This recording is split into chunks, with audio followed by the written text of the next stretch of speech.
Welcomes the outspoken Negro leader, Malcolm X. Sir, what's the real reason why you two men split? Is it merely ideological, or is it personality? What else? Probably personality. It was not the statement that originally was given by the movement when we split. More personality than anything else. You've called people like Martin Luther King, who just got a Nobel Peace Prize, an Uncle Tom. Is this correct, first? Well, I'd rather say that in the States, there's a law that has recently been passed, or a decision handed down by the court, wherein if you call someone an Uncle Tom, they can sue you for libel. Well, so I never refer to them as Uncle Toms. I would say that Uncle Martin is my friend. Uncle Martin is your friend, yet you would disagree with his approach to what he wants to accomplish. Definitely. If his approach would bring about what the black man in America needs to completely eliminate the problem that we have, I would say well and good. But I very much doubt that anyone who adopts the approach that Martin Luther King has been teaching to our people in that country can point to any meaningful gains that has actually served to solve the problem. Black Muslims have sometimes, whether you have or not, and I think probably you have sometimes, it seemed to me, been preaching hate to meet hate. I don't advocate any kind of hate. But there's a lot of talk that sounds very much like it. No, I think that the guilt complex of the American white man is so profound until when you begin to analyze the real condition of the black man in America, instead of the American white man eliminating the causes that create that condition, he tries to cover it up by accusing his accusers of teaching hate. But actually, they're just exposing him for being responsible for what exists. Well, that's something of an argument, but I've heard speeches made by some of the people of your group. I think I've heard you make speeches. It seemed to me that you were advocating what I would have to describe, I think, as violence to meet the serious injuries that have been done your people. You're going to put you all back in I chains. don't call that violence. I don't in any way encourage black people to go out and initiate acts of aggression indiscriminately against whites.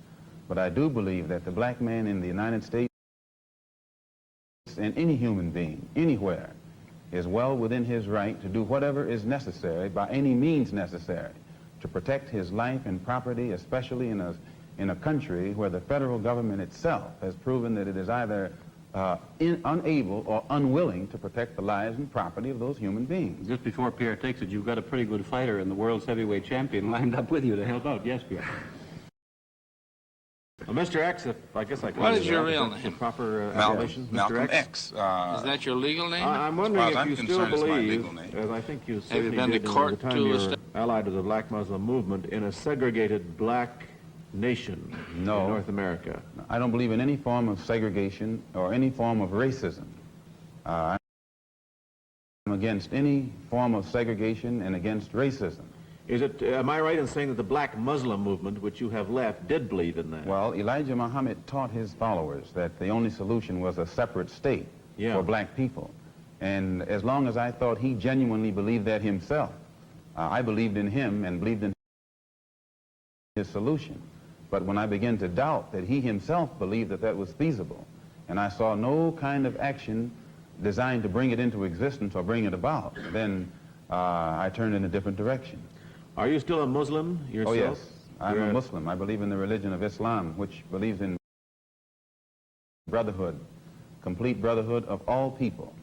But at the same time that I believe in this brotherhood, I don't believe in forcing my desire for brotherhood upon those who aren't willing to accept it. Of course, I think the Christians would say that they also believed in brotherhood. What did you say to that? I'd say they believe in it, but don't practice it. Well, that'd be a pretty good answer. Brotherhood upon those who aren't willing to accept it. I think the Christians would say that they also believed in brotherhood. What did you say to that? I'd say they believe in it, but don't practice it. Well, that'd be a pretty good answer.